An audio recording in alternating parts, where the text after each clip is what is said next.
आता मी military camp दाखवणार आहे. हे सगळे मिलिटरी इथं भरती होत्यात आणि सगळे मिलिटरीचे रनिंग टायर ते सगळे इथं उंची हे सगळे बघतायत. हे मिलिटरीचं बघू शकता तुम्ही. हे मिलिटरी कॅम्प हे बघा. हे सगळे मिलिटरीचे आहेत. हे स्पर्धा मिलिटरीच्या हे सगळं इथं खेळायला लागते मिलिटरीचे.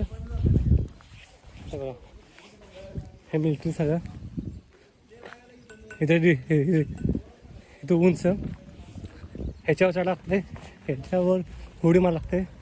इथनं उडी तिथनं उडी तिथनं उडी इथनं उडी इथनं उडी मारते मिलिटरीचं. आणि मी पुढे तुम्हाला दाखवणार आहे मिलिटरीचं. हे दोरी आहे. हे दोरीनं चढा लागते. हे दोरीनं हे बघू शकता दोरी आहे. हे दोरीनं हे सगळं चढा लागते. हे मिलिटरीची दोरी आहे. आणि हे टायर आहे. तिच्या पाय घालायचं इथनं उडी मारायची. परतच्या पाय घालायचं तर इथनं उडी मारायची. चप्पा आहे त्याच्या इथनं पाय. असं सगळे मिलिटरीचे आहेत. असेच नवीन व्हिडिओ लॉन्च होतात. लाईक करा कमेंट करा. धन्यवाद.